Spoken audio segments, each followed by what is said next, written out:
Estamos gravando o segundo filme da série de prática do concreto armado. Nós escolhemos como assunto o dimensionamento da armadura longitudinal de laje direcional treliçada. A laje treliçada é composta por uma nervura com um elemento do tipo trilho, né? É a treliça espacial, está aqui a treliça espacial, que concretada na fábrica vai fornecer junto com o enchimento a base para depois nós colocarmos o concreto e formar uma laje. Meu nome é Roberto Juste Carvalho, sou professor sênior da Universidade Federal de São Carlos. Bom, os elementos então da nossa laje são treliças, são fabricadas, tem os grandes fabricantes nacionais e tem alguns médios e pequenos fabricantes. Se eles desenvolvem, puxam aqueles 5 fios, né? Uma das máquinas já vai fazendo a sinusoide e depois uma terceira vai fazendo a soldagem. Com essa armação de treliça, em fábricas é feito, né, em fábricas de pré-moldado, é feito com uma sapatinha metálica, é feito essa nervura pré-moldada, esse trilho pré-moldado, em que você tem, além da treliça, eu aconselho a colocar a armadura longitudinal dentro da sapata. Isso é uma discussão que tem lá no nosso livro, o livro de cálculo de cálculo de detalhamento de concreto armado de estruturas usuais, né? Meu e do Jasson Figueiredo, que está na 5ª versão. Lá está mais detalhado o assunto. Depois disso, também o fabricante fornece, em geral, os elementos de enchimento, que pode ser lajotas cerâmicas ou isopor.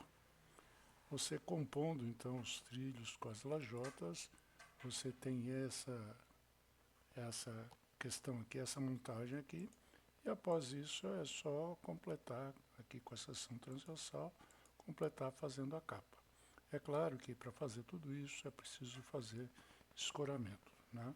Mas vejam essa figura aqui, se precisar depois vocês voltem para entender o que vai ser falado no próximo slide.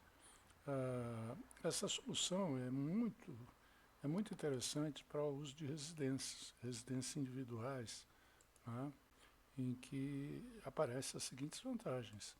Nós não gastamos forma, você volte lá para o desenho, você vai perceber que a forma é justamente a sapatinha, o trilho e o enchimento, a lajota ou o isopor. Você precisa de pouco escoramento, é um elemento bastante leve, né? Então tem um escoramento, você vai ver lá no desenho, e não é necessário material de equipamento especial. Mesmo até 2 andares, você com cordas, rodanas, consegue içar o material. Se tiver mais que isso de andares, aí pode-se usar um montacarga, mas quando começa a aumentar o número de pavimentos, aí pode-se pensar em outra solução, porque pode haver reaproveitamento de forma e pode ser que esse sistema passe a não ser o mais econômico, né? Mas em geral costuma ser, principalmente com essas obras que são feitas de maneira única, artesanal. E é disponível em praticamente todos os lugares, né? As desvantagens são que você tem dificuldade para passar tubulações na capa, não deve passar, né? Então é essa a primeira dificuldade. Com a laje maciça a pessoa nem se importa, mas também deveria se importar. Os valores maiores de flecha, porque na verdade esse elemento acaba se fazendo com pequenas alturas também. No final, se não der tempo da gente fazer ainda nessa gravação, a gravação logo a seguir nós vamos mostrar que a espessura adotada para um certo vão, ela vai possivelmente provocar deformações muito grandes, né? Ou seja, os deslocamentos têm que ser analisados, tá? E algumas vezes nós temos insumos caros e falta de qualidade. Falta de qualidade porque isso é usado não só nas residências de padrão médio e alto, que ocorre nos condomínios horizontais, que numa pesquisa feita no Google de inteligência artificial, ela esses condomínios aparecem em todas as capitais brasileiras e aparecem nas cidades médias também. E aí os vãos são maiores, precisa fazer processo de cálculo razoavelmente elaborado, precisa de um engenheiro calcular a estrutura. Mas esse tipo de estrutura, por ser muito simples, é usado também para pequenos vãos, 3, 4 metros, que são as residências de menor porte feitas na periferia. E muitas vezes, então, existem muitas, em diversas cidades, existem muitas fábricas, pequenas fábricas, que fazem, nem sempre da maneira técnica mais adequada. Tem que tomar cuidado, você tem que conhecer o fornecedor para saber se está sendo feito da maneira adequada. Isso é bastante discutido lá no nosso livro, e não vamos mais discutir isso daqui, vamos para frente. Vamos estabelecer uma linha de projeto que eu acho mais interessante e depois a gente vai calcular a armadura. As ações a considerar são, como sempre, o peso próprio, né? Para calcular o peso próprio dessa laje tem que tomar um pouquinho de cuidado, né? O ideal é que você desenhe, você sabendo o material de enchimento, você desenhe o que realmente você tem de concreto, em escala, no CAD ou qualquer outro programa, tire a área e calcule o peso próprio do concreto. Essa parte achulhada vezes 25. Depois, se você estiver fazendo uma capa de reforço, isso é muito comum em algumas obras, né? O cara, para tentar nivelar no começo, ele faz um contrapiso de 1 centímetro.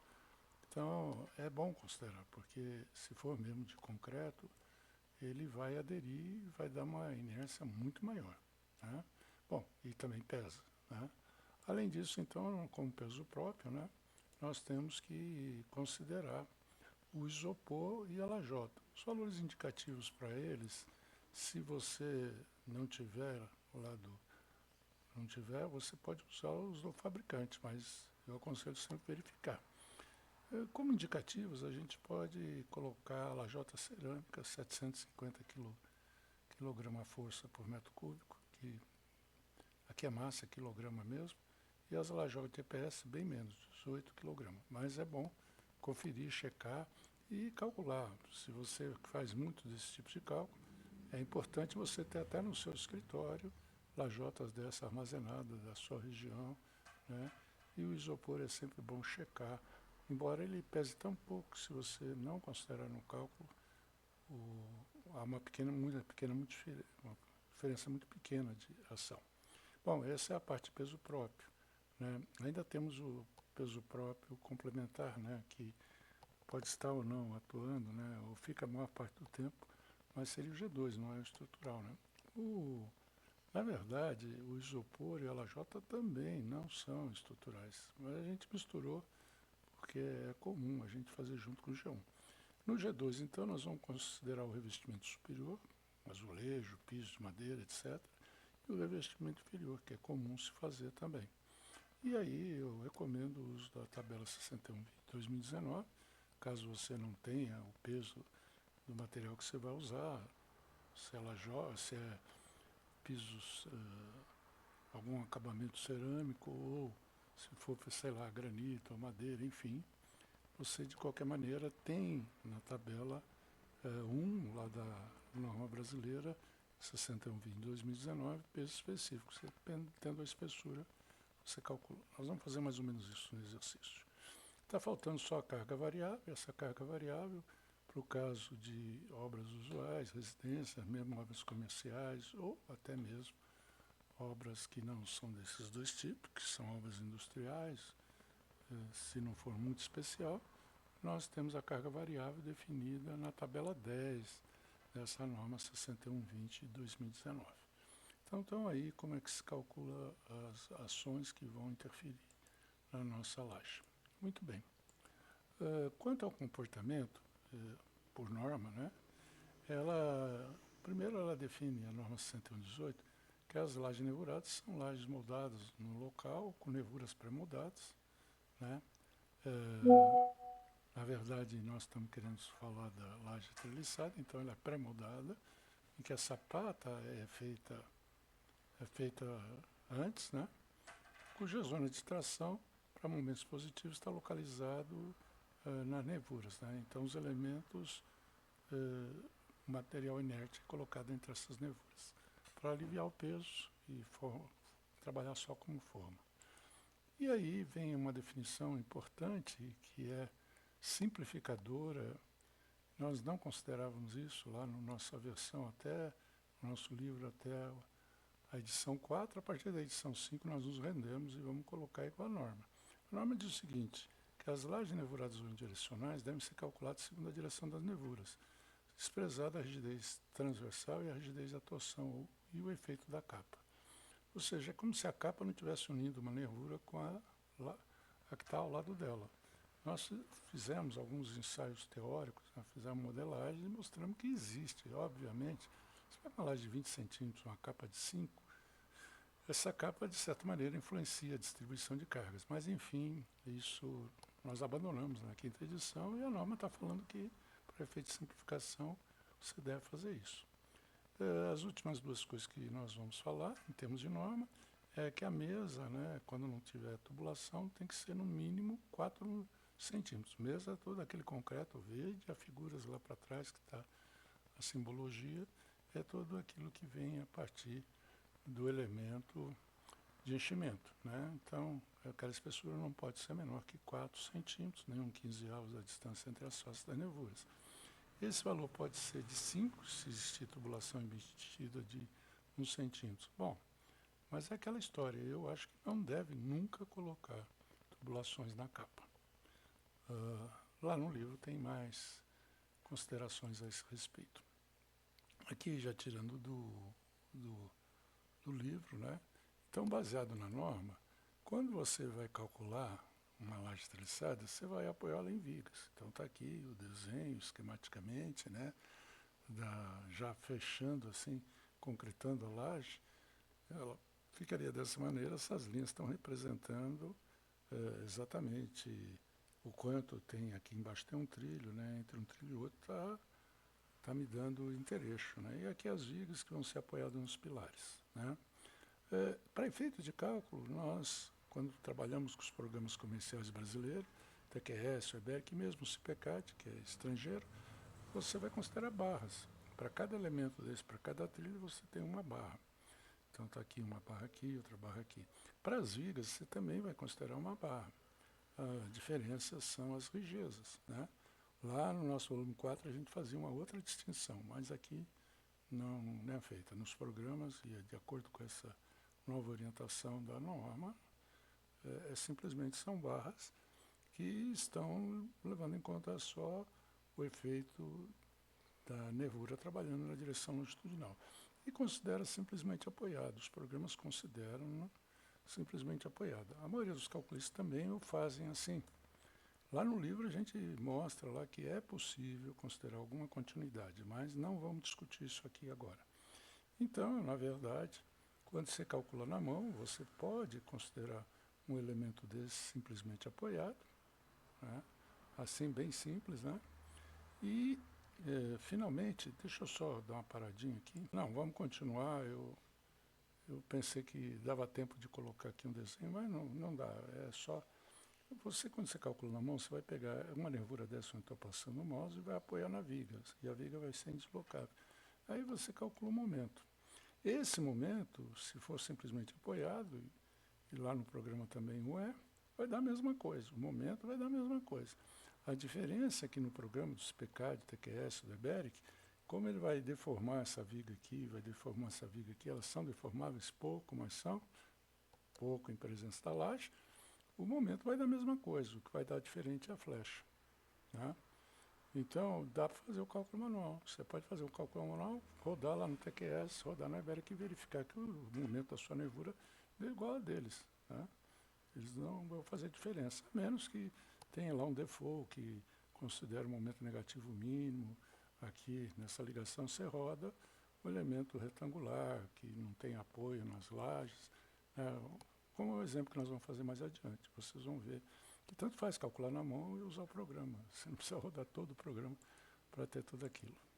Então, o que nós estamos dizendo que a deslocabilidade, quando a gente faz na mão, a deslocabilidade da viga é desprezada, né? E, se for o caso, também, no caso do programa, o que eles fazem é colocar algumas molas aqui nas vigas, chegando no pilar. E, com isso, eles têm Diferença também nos esforços que estão na viga.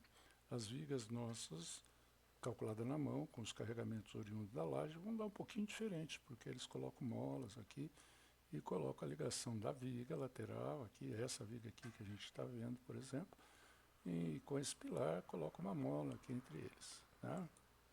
Bom, então todos eles, né, consideram simplesmente apoiado. Apenas o CIP, ele tem como padrão, se você não mudar, ele considera a continuidade, considera o momento negativo. Essa é uma vantagem, mas não vamos discutir aqui, vamos considerar também simplesmente apoiado, tá certo?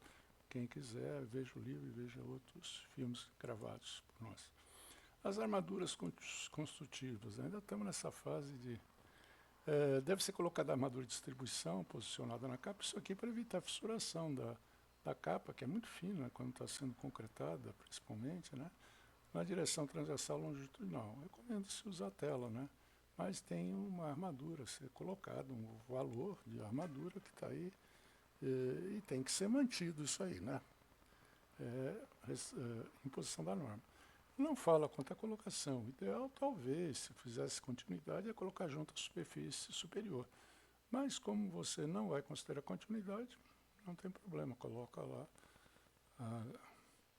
a tela em qualquer posição. Ainda, segundo a norma, tem que pôr uma armadura negativa, né? Isso é para laje maciça, que ela recomenda o TQS, e acho que os outros também usam isso. Na direção, vamos voltar lá só um pouquinho aqui, ó. Nessa direção aqui, onde o contato da laje treliçada com a viga, embora ela não consiga, a viga não consegue pegar a flexão da laje, mas ainda assim se coloca uma armadura aqui, né, saindo da viga, pode ser o próprio estribo, saindo e entrando nas nervuras, nas faixas ali das nervuras. É isso que está indicando aqui, isso se faz para a laje maciça, isso só nas extremidades, né, nos contornos, né, e tem aqui quanto que deve ser considerado de armadura. Então, é um detalhe que depois, no finalzinho, vocês devem acrescentar também. O programa do TQS já faz. Se você estiver fazendo à mão, você tem que acrescentar isso daí. Os cuidados para a execução, ainda já terminando essa primeira parte introdutória, é que a treliça, nós ensaiamos aqui em laboratório, né? A treliça, ela não faz nada mais do que trabalhar junto com a sapatinha, né, na hora que você está concretando, e o escoramento. Daí a importância do escoramento estar com o espaçamento correto. Nós chegamos a fazer um estudo disso, fizemos um trabalho. Enfim, vocês poderão achar algumas coisas na internet. Se eu conseguir achar também, isso já faz 20 anos, eu publico novamente. Mas você pode fazer esse ensaio, você mesmo. Se você é construtor, se você calcula sempre, você faz esse ensaio com saco de areia, etc. E você vai ver qual é o espaçamento. Está em torno de 1 metro para essas lajes com 15 centímetros e com a menor treliça. O que acontece, que está mostrando aqui no ensaio, é que ela flamba. Alguns pesquisadores, na época nós não tínhamos celular para gravar, diziam que a solda soltava inicialmente e depois fazia flambagem, né? Não sei dizer, não pude refazer esse ensaio que nós fizemos, mas eu posso assegurar a vocês que é imprudente pôr uma treliça dessa, uma laje, um trilho dessa, em que a treliça já esteja com esse banco superior, aqui ela está de ponta cabeça, é bom lembrar, né? Olha lá, a figura está mostrando. Colocado já amassado. Se estiver amassado, ou você tira, ou deixa numa parte menos carregada. O ideal seria que não se andasse em cima dele também, para evitar o aumento dessa deformação. O ideal é colocar tábua, andar em cima de tábua. Na minha vida, só vi uma vez o pessoal usando tábua para andar em cima dessas lajes. Mas seria muito importante, né? Evitaria qualquer problema. Não se anda embaixo dessas lajes de jeito nenhum, mesmo com capacete. Porque a chance de, às vezes, cair um próprio trilho ou arrebentar uma lajota, seja de isopor, ou um enchimento de isopor, é muito grande e cai bastante concreto, além de machucar a pessoa que está em cima pisando. Bom, outra coisa importante que é discutido lá no livro, e muita gente não faz, tá? A tendência para as casas mais baratas, mais populares, é colocar em cima do trilho a armadura, né? Porque isso é muito bom para quem fabrica, mas é ruim para quem Projeto para quem é proprietário. É possível colocar na sapata uma armadura complementar. E esses elementos de plástico que nós usamos lá quando fizemos ensaios na Federal são importantes serem colocados para garantir o cobrimento mínimo da armadura, principalmente as capitais aí que estão próximo ao mar, né? Muitas das capitais brasileiras se encontram junto ao mar. E quando não, Santos, por exemplo, é uma cidade muito grande, né? Enfim, tem outras cidades que se encontram com possibilidade de ataque com o mar. E aí você tem uma, duas, três, quatro barras podendo ser colocadas aqui, dependendo do diâmetro da barra, né? Então nós usávamos isso aqui e colocávamos dentro da sapata. Essa discussão é feita também num livro aqui, nós não vamos fazer essa discussão, mas vamos considerar que a armadura esteja dentro da sapata. Vocês facilmente entenderão como será feita se não for assim. Só você pensar um pouquinho. Modelo para a seção do cálculo de armadura, né? Ela tem esse formato, principalmente quando a laje é cerâmica, a lajota cerâmica, quando é isopor isso aqui é mais reto. De qualquer maneira, nós vamos trazer para esse elemento e depois nós vamos simplificar mais e colocar 10 aqui. Se você achar que é pouco, porque aqui na garganta realmente vai dar 9, porque aqui tem 13, se tirar 1,5, vai dar 9. Você pode fazer outro tipo de sapata. Para quem está à beira-mar, eu recomendo fazer uma sapata mais espessa. Essa de 3 centímetros é feita para São Paulo, para cidades que não tinham esse problema de maresia, né? Então, você pode fabricar uma coisa melhor. Aliás, você pode ter sua própria fábrica. Né? Às vezes é mais interessante você comprar. Você só compra a treliça, depois as lajotas ou isopor. Então, é essa seção que nós vamos usar para efeito de cálculo. E depois, se for simplesmente apoiada, nós vamos considerar um momento com PL2/8, vamos considerar a distância de intereixo, de vigas. Normalmente nós não temos elementos muito grandes, a norma nos apoia quanto a isso. Também lá no livro tem essa discussão, no capítulo 3, qual é o vão de um elemento, né, fletido. O cortante vai ser PL ao quadrado, PL/2. P aí é a taxa por carga quilonewton por metro. E a flecha, que talvez dê para a gente fazer no final, vai depender aqui do tempo de gravação, que já está grande, 22 minutos. Ela é calculada, se for simplesmente apoiado, 5PL4 sobre 384 EI, mas o I é médio, para considerar a fissuração que essas lajes sempre têm. Muito bem. Bom, para calcular a flexão, nós já fizemos na primeira publicação, mostrando que nós podemos usar, né, uma tabela e usar simplesmente calcular o KMD, entrar lá na tabela. Nesse caso, nós vamos ter que calcular o Kx também.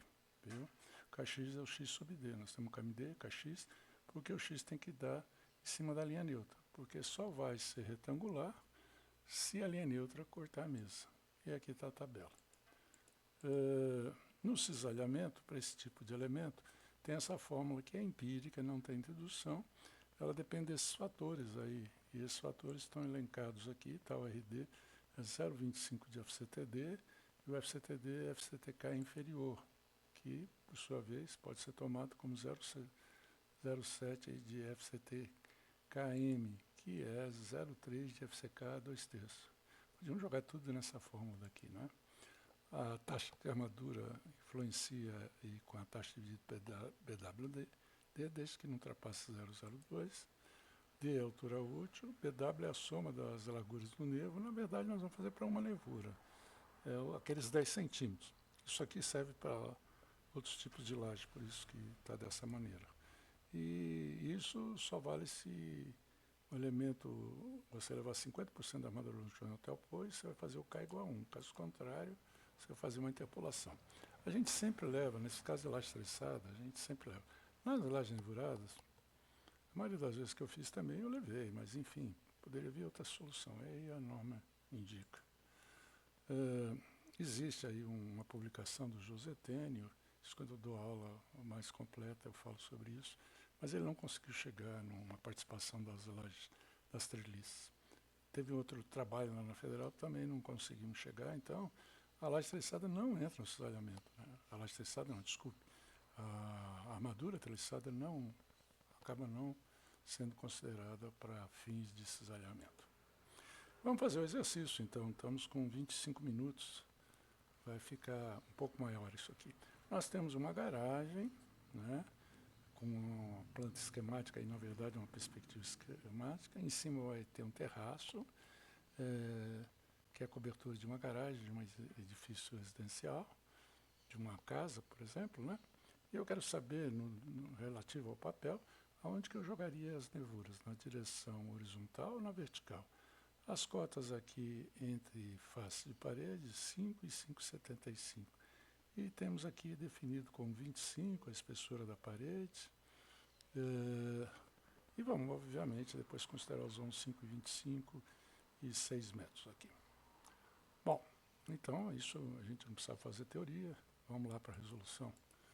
Todo mundo vai responder, vamos usar uma laje, em princípio, Bet16. Depois lá no final nós vamos ver que ela é muito pequena. Não é muito pequena, mas é pequena. Então, vai fazer na direção vertical ou na horizontal? Então, vamos fazer na direção horizontal, no menor vão. Essa é a regra que a gente usa para usar laje treliçada. Menos numa casa, quando você tem diversos, às vezes tem lá numa direção 3,5 metros, na outra 4, e na direção do 4 tem a maioria dos trilhos nos outros cômodos, você põe na direção do 4. O importante é colocar na menor direção, e se a diferença for pequena, pode ser na maior, se tiver alguma vantagem. Então, a resposta aqui é bem simples, né? Nós vamos colocar na direção 5,25. Eu aqui, atenção para essa observação, atenção, devia ter escrito. Eu usei aqui um material há 20 anos atrás. Essa lajota possivelmente não existe. Existem algumas regiões, Jundiaí, algumas regiões do interior de São Paulo. E eu consigo fazer um intereixo de 50 centímetros. Então, as cargas que aqui aparecem, os valores que aqui aparecem, são definidos em função dessa lajota daí. Né? As lajotas hoje mais usuais estão na faixa de 30, 35 intereixo. Então, cuidado com isso, tá? Chequem, coloca o valor. Não adianta também eu tentar colocar, porque tem gente de todo o Brasil vendo isso daqui. Então, como é que fica a nossa laje? Em princípio, nós vamos fazer uma laje de 16 centímetros de altura, com 4 de cá, porque a norma permite, né? E a armadura está aqui, eu estou colocando dentro da sapata. Vamos avançar, então. Nós vamos trabalhar, na verdade, com esse esquema aqui de baixo. O segundo exercício, calcule a ação atuante em cada nervura da laje do terraço da casa, né, residencial dada. Considerar a classe de agressividade 1, isso aqui eu tenho material acho que gravado, se não tem, está no livro. Existe classe de agressividade 1, condomínios de cidades intermediárias, no interior de um estado, né, não perto do mar. Mas se fosse outro caso, vocês adaptariam. Tem lá no final do capítulo 1 do nosso livro essa questão. Eu até pensei em fazer uma aula sobre isso, mas não tem muito. Não sei se vale a pena, porque quem está num lugar sempre usa aquela. Por exemplo, quem está em Fortaleza possivelmente usa 3, 4. Fortaleza especificamente tem assunto bem interessante. Dá para usar 2 também, mas enfim, isso é outro assunto. Bom, vamos considerar a classe de agressividade 1. O FCK adequado é 50. Nós vamos considerar um revestimento de 2 e 4 centímetros, 2 embaixo, 4 em cima, já considerando que o acabamento está embutido nesses 4 centímetros, né? E o peso específico de 22 kN por metro cúbico. É aquilo que eu falei, se você precisar, você vai lá na norma, tá? Esse valor tem lá na norma, mas se você achar que é outro valor, se você tiver dados do fabricante, você usa. Para a treliça B16, na época, 20 anos atrás, eu fiz toda a geometria dela, tal, né, com a lajota, e cheguei em um peso próprio, considerando já a lajota, de 1,6 kN por metro quadrado. Com interesse de 50 centímetros, volto a dizer, atenção, volto a dizer, é grande, hoje é menor que esse, e, portanto, essa carga aí pode estar alta, né? Chequem direitinho. Bom, então está lá, o esquema está aqui. Quais são as fórmulas que nós vamos usar? Está aqui o esquema. As fórmulas que nós vamos usar é simplesmente essa. É interessante a gente fazer, né, a carga por metro quadrado somadas, multiplicado pelo intereixo. Aí eu vou ter uma intensidade P de kN por metro por nervura. Então vamos fazer essa conta. 1,6, depois o G2 é 22 vezes 002 mais 004 dá 1,32. O que? Eu fui lá na norma, né, para verificar ações e identificações, e ela diz que terraço, quando é residencial, 2,5 kN por metro quadrado. Se fosse sala, por exemplo, seria 1,5, enfim, tem todas as cargas lá. Aí você tem que olhar naquela tabela 10, que é carga móvel. Então, somo os 3 e multiplico por 0,50. Somei os 3, então vou ter 2,71 kN por metro por nervura. Vamos para frente. Já estamos com 30 minutos. Nós vamos passar, vamos para 1 hora, não tem jeito. Calcule o máximo momento fletor em cada nervura, né? Aí, considerando já a carga que nós achamos. Então, como nós dissemos, nesse caso, como a norma pede para a gente fazer tudo separadinho, nós já estamos com a carga por nervura, é só fazer PL2 sobre 8. Então, vamos fazer. PL2 sobre 8, nós temos a carga, vamos passar a ser de eixo a eixo, embasado na norma. A norma, depois vocês chequem lá, tem no capítulo 4 do livro. Ela fala que a distância de centração de Vigo, a distância entre face, mais a metade da altura, enfim, o que for menor. Nesse caso, esse daí, 5,25. Fazendo as contas, nós chegamos a 9,34 kN por nervura. Ou seja, quando eu for dimensionar, eu vou considerar uma nervura. Muito bem, agora calcule o valor de BF, né, a largura colaborante. Eu vou fazer isso aqui direto, nem vou mostrar, vou deixar aqui para vocês no filme, né? Mas tem a norma, primeiro nós temos 20 centímetros para cá, 20 para lá. A norma recomenda para fazer todas essas contas aqui. Mas para esse tipo de peça, como você tem um vão grande de 5 metros e é simplesmente apoiada, 5,25, você poderia ter 52 centímetros para um lado e para o outro.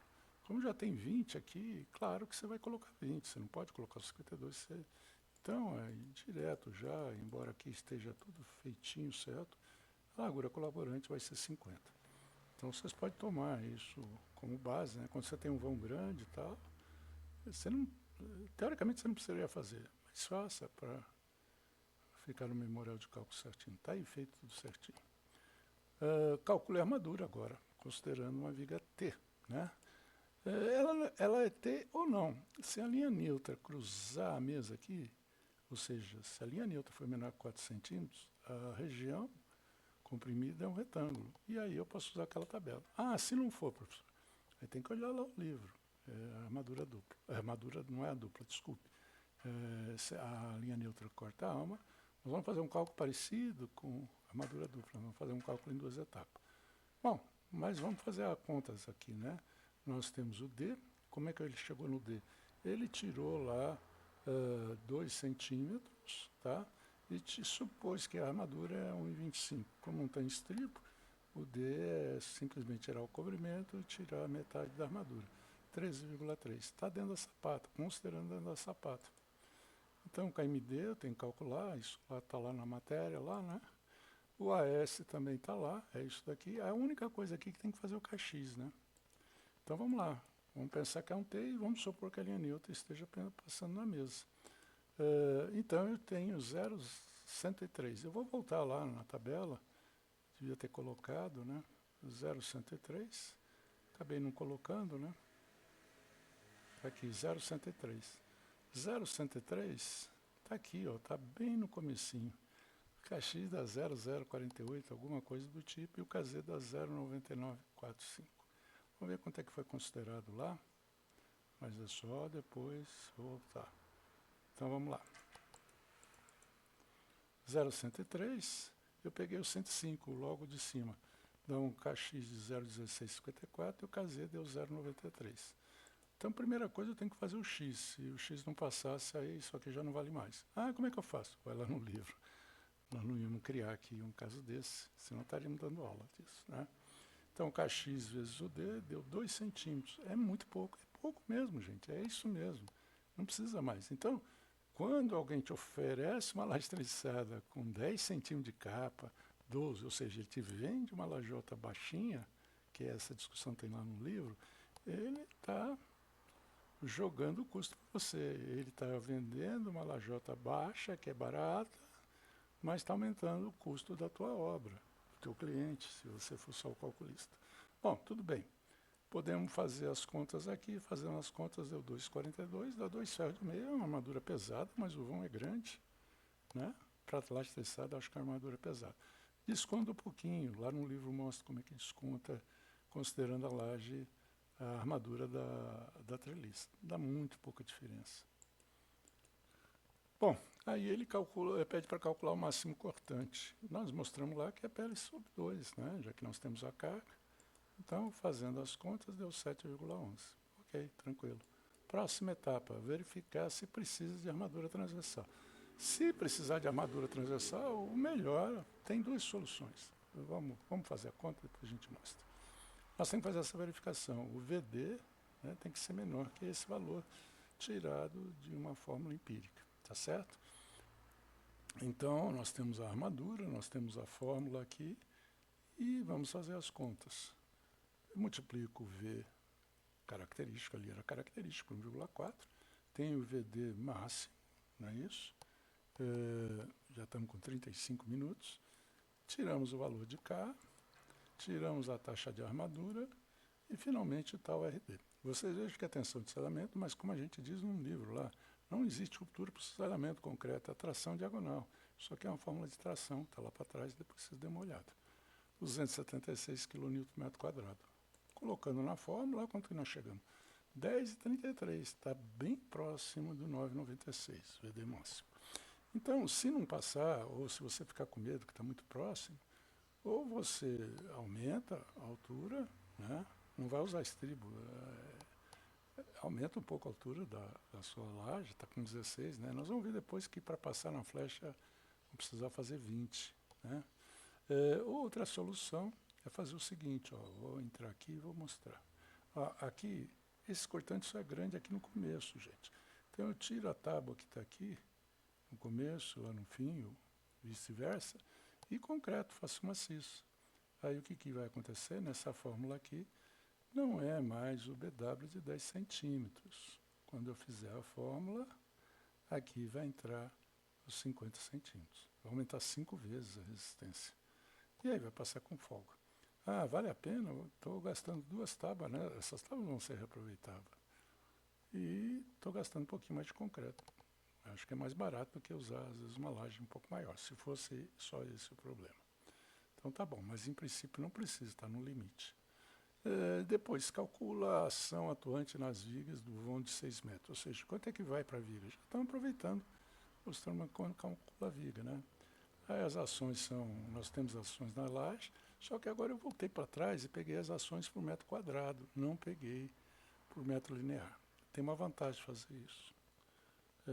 E eu vou fazer o seguinte, olha, eu vou pegar G1 mais G2 mais Q e vou multiplicar simplesmente por L sobre 2, sendo L o vão que eu considerei para lá, de 5,25, já que ela trabalha numa direção, porque aí a carga já vai dar por metro. Em verdade, eu vos digo que a carga vai ser pontual por cada nervura, por contato de cada nervura ali, praticamente pontual. Mas dá uma diferença muito pequena, isso que está aí está muito correto. É mais fácil fazer assim do que pegar a área, multiplicar pela carga, depois dividir por um vão, multiplicar por um vão, depois dividir pelo outro. Faz desse jeito, pega a carga por metro quadrado, multiplica pela direção do vão, divide por 2, porque vai por metade para uma viga e metade para outra. Não estamos considerando que essas vigas laterais pegam alguma coisa, mas elas pegam, se vocês quiserem ter uma ideia, veja a edição 4 lá do nosso livro. Tá? Muito bem, fazer essas contas aqui. A viga, para chegar no carregamento da viga, é só, nós temos que pôr a viga, ela diz que vai ser 18 por 60, e vai ter uma parede de 14 centímetros, com 2 centímetros de revestimento de cada lado. Né? Muito bem. Então, nós vamos pegar um K, que tem também, esse K é tirado da norma de ações lá, tá certo? Uma tabela da norma de ações, e que já dá o peso da parede, em função se tem revestimento lateral ou não, por metro linear, bastante multiplicar por H. Então, esse valor eu vou pegar já direto, se vocês tiverem dúvida, vão lá na norma, vão lá no livro também, né, que tem, se não me falha a memória, no capítulo 1, logo direto no capítulo 1, tá certo? Então, é aqui chamando a atenção que é mais fácil fazer desse jeito, mas se quiser fazer de outro, também pode. Então, lá, peguei as cargas, somei-as e multipliquei por L sub D. Aí eu tenho a carga da laje na viga, 14,23. Né? Com isso eu pego o peso próprio da viga, 0,18 por 0,60 vezes 25, 2,7. Aí a parede, esse número aqui depende de que tijolo foi usado. Vamos ver lá que tijolo ele usou. Ele usou um tijolo maciço. Esse tijolo maciço já praticamente, a norma diz que é estrutural, mas existe em algumas regiões do Brasil o tijolo maciço, mas ele é mais caro, pouca gente usa. A gente colocou uma questão também aí de saudade, vai. Que na época o tijolo maciço era muito usado aqui na região. Minha casa aqui tem trechos de tijolo maciço aparente, enfim. Se for tijolo cerâmico, é um valor um pouco mais baixo, 2,2, uma coisa assim. 3,3 vezes 0,6 dá 1,98. E o peso total é só somar a reação da viga, o peso da viga, mais o peso da parede. Chegamos em 18,91. Para calcular o momento, é PL2 sobre 8, nós já sabemos. Usamos o KMD. Nesse caso agora eu não vou usar a viga T, não vou considerar a capinha lá. Depois eu vou considerar também que essa viga aqui é biapoiada. Eu não vou considerar como pórtico, com os pilares. Esses pilares são 20 por 20. Se fizer um F2 com pórtico engastado embaixo, dá uma diferença muito pequena no momento do meio do vão, mas vocês podem fazer isso até para treinarem, né? Enfim, nós vamos considerar uma viga biapoiada com 6 metros de vão. Então vamos lá, olha lá. A carga que nós achamos, 6 ao quadrado, dividido por 8, 85. Calculamos o KMD, 0,15. Aí vai lá na tabela, eu não vou na tabela, mas vocês vão olhar que eu peguei 0,155. Não precisa usar o KX agora, a linha neutra vai cortar a alma. Estou considerando sem a capa trabalhando. Dá 0,90 praticamente, quer dizer. Aí a armadura deu 5,53. Então, se você aumenta ou diminui a altura da viga, você vai ter mais ou menos a armadura aí dentro daquele limite do x sub d 0,45. Isso é outra brincadeira que vocês podem fazer também, para verificar o custo, o que é mais barato, se vai fazer uma viga mais baixa, uma viga mais alta, né? Tá aí, tá morto o problema, em princípio.